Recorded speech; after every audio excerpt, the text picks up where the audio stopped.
Hello and welcome to this presentation of Basic Network Troubleshooting. My name is Keith Bogart and I will be presenting this series of videos to you. So let's go through some basic preliminary information just to set your expectations and know what you're getting yourself into by watching this. Okay, first of all, there are some very basic course prerequisites in order to get the most out of this, in order to understand and be able to apply what I'm talking about. But because this is a basic course, I'm not expecting that you know a whole lot. So what is that prerequisite knowledge?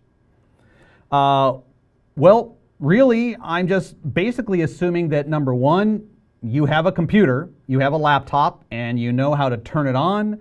You know how to bring up some browser like Internet Explorer or Chrome or something, and you know how to use it to get to the internet. That's basically it. And you have eyes, you know, you're not blind. And I don't say that to be derogatory, but some of these steps we're going to do actually require visual inspection of things. And so I'm assuming you can look around and look for the things I'm going to be discussing here. So for the first part, that's it. Pretty basic. The second part will require that you have sort of like you're just starting your CCNA journey. So you know what a router is. You now know how to get into a router, how to connect to it, and access the command line to type in commands. And maybe you've studied for like a month or two beyond that. And that's basically it. So Q&A, if you're watching this series of videos, feel free at any point in time to submit a question. I would recommend you submit it to I&E's online community. Any questions you want to submit that are pertaining to these videos, I would definitely go into the CCNA online community. And when you go to ine.com, you'll just go to the upper right corner. You'll see a resources button. Click on that. You'll see IEOC, and then following the links, you'll be able to get to the CCNA community. And that's where you can submit your questions. Now, if you post a question there and a couple of days goes by and you don't get an answer, then feel free to reach out to me directly. You can see here my email address. And also, if you want to follow me on Twitter, I use that to post tweets about new classes I have coming up. Or if a class is changing a date for some reason, I'll put it in there. But that's where you'll get the latest and greatest information from me. Okay, what are the course objectives? What am I hoping that you will get out of watching this? First of all, for the home user, hopefully this will help you to answer the question, is the internet down or is it just me? In other words, who should I get angry at? Should I get angry at my service provider or I should get angry at myself for doing something idiotic? So this will help you answer that question. Now, if you're a network administrator and you know a little bit about how to get into a Cisco router and troubleshoot it, once again, this will help you to answer the question. You know, maybe you've gotten some calls from your employees and they say, hey, the internet's down and we can't reach anything. Well, this will help you answer the question, okay, is it the problem on this router, this device that's helping them get to the internet, or is the problem with something else, not this router?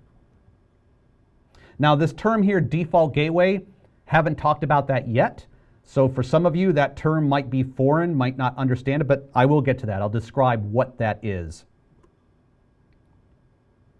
Also, to help you answer the following questions when you can't access common applications. Now, what do I mean by common application? I mean things like web browsing, email, instant messaging, right? You try to open up something that uses a network to talk to somebody else, and it just spins in the continuous circle, right? Or it just gives you some error message saying, couldn't do it, can't access it. So in that situation, once again, help you answer the question, is the problem on my device, my laptop, my PC, or is it on something that's beyond my control? If the problem is in my network, which device that I own or manage has that problem? And lastly, if the problem is on my actual laptop or PC, what can I do to diagnose that and fix the problem? So this course is going to be divided into troubleshooting walkthroughs with state diagrams. What is a state diagram? I'll talk about that in just a minute. But basically, I'm going to say, okay, here's the problem. Here's what we're experiencing. Now, what are the various things we can do to eventually find out why we're having that problem? This course assumes you are running Windows 7 as your end device. Now, clearly, I couldn't reproduce or think of every problem that might happen on Windows 8, Windows 10, Mac, iOS, Android. So I've got Windows 7 on my laptop, so that's what I'm using, and this is based around that. The initial walkthroughs demonstrate problems that can be identified by any basic computer user. So I've talked about that. You don't have to be a networking engineer to understand these basic problems or to walk through it with me or find the problems. So anybody should be able to do that. And subsequent walkthroughs involve identifying simple problems on Cisco routers. So we'll get through that. All right, so what are some of the troubleshooting tools that I'm going to be using that you would use as well if you're trying to recreate these same problems here? So with Windows 7, I'm going to be accessing the DOS command line. Now, some of you guys might be saying, what is that? I've opened up Windows all the time and I've never seen anything called DOS, and what's a command line? We'll talk about that, but it's basically a little window you can open up in your laptop where you can type in commands and diagnose some problems. And there's a lot of stuff you can do in there, but I'll only be typing in like 2 or 3 different commands just to show you how you can use it. We'll be using the network and internet section of the control panel.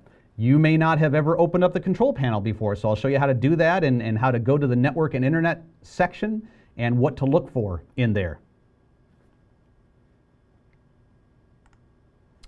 And I'm going to be using something called Wireshark for packet captures. Now, for those of you who are basic network users, you're sitting at home and you just basically use your laptop for email access, web browsing, chances are you'll never have to download or use this thing I'm going to show you called Wireshark. But if you're like me and you like to go a little bit deeper and actually see what's happening under the hood, this is a great program you can download. It's free, which is best of all. And so I'll show you how to get to it and what to do. Now, if you want to get a little head start on this, in your laptop, in your browser, just type in wireshark.org, wireshark.org, and you'll have access to the free download right there if you want to sort of walk through the same types of things that I'm going to be doing. And once we actually move into the section where we're getting onto a router, I'm basically just going to be using some Cisco iOS commands, and I'll show you what those commands are and sort of why we're typing them in and what we're trying to look for as the output of those commands. Now, in the previous slide, I mentioned this thing called a state diagram. What's that? This is a state diagram. It's basically just a picture, an image that depicts a logical step-by-step process. For example, here's your state diagram. You want to go to the mall. So the first thing you got to think about is, how am I going to get there? Am I going to use a car, a bike? Do I have my keys? Are the tires inflated? So this is just showing you sort of visually what goes on in your mind as you go from step to step to step. Yes, no, go here. Yes, no, go here. So I'm going to be using state diagrams like this, but for networking, talking about networking problems and what the steps are. You go from point A to point B until eventually you end up at point Z. So when I use the term state diagram, I'm talking about something that looks like this. Course assumptions. The main problem I'm going to be going over again and again and again is the ability to get to a website. And typically when you try to bring up a website like Google or CNN.com or INE.com or whatever it is, and ultimately you see this, right? You see some picture that says, this website's not available, or error 404. Now the question is, what went wrong? Is it me or is it not me? And so that's what we're going to be looking at. Now, these troubleshooting steps I'm going to be taking can just as easily be applied to if you're trying to open up your instant messaging program and you can't open it up, it won't work. Or you're trying to get to your email and you open up your email, but it gives you some error message like can't connect to the server or something like that. These processes can follow that as well, but just to narrow things down, I'm going to be focusing on the most common problem that people have, which is the inability to get to a website. Now, like I said, for the home network user, it is assumed that, number one, you're using a DSL modem or a cable modem to access the internet. Most people have one of these two things, a DSL modem or a cable modem. Now, some of you are fortunate enough that you live in a subdivision or neighborhood that has fiber optic network cabling running to your house, in which case you've got some sort of different device. This may not entirely apply to you. Some of you guys live in parts of the world where all you have access to is dial-up, and you'll still be able to follow most of these steps even with that. Now, let's say that you are not using Windows 7. Let's say you're using Windows 8 or Windows 10, or you're not even using Windows at all. You're using something completely different. The topics and theory behind what I'm going to discuss should still apply to you. For example, I might say something like, okay, in this step, we need to try to reach our default gateway. We want to ping our default gateway. And then I'll show you in Windows 7 how to ping your default gateway. Well, let's say maybe you're using iOS on an Apple laptop or something. All you got to do is go to Google and type Apple iOS ping default gateway.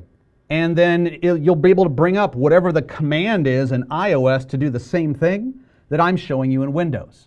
So the commands might be different, and sort of the windows and the icons might be different if you're not using Windows 7. But if you can use Google, you should be able to find the commands based on the theory, based on what I'm telling you we need to accomplish.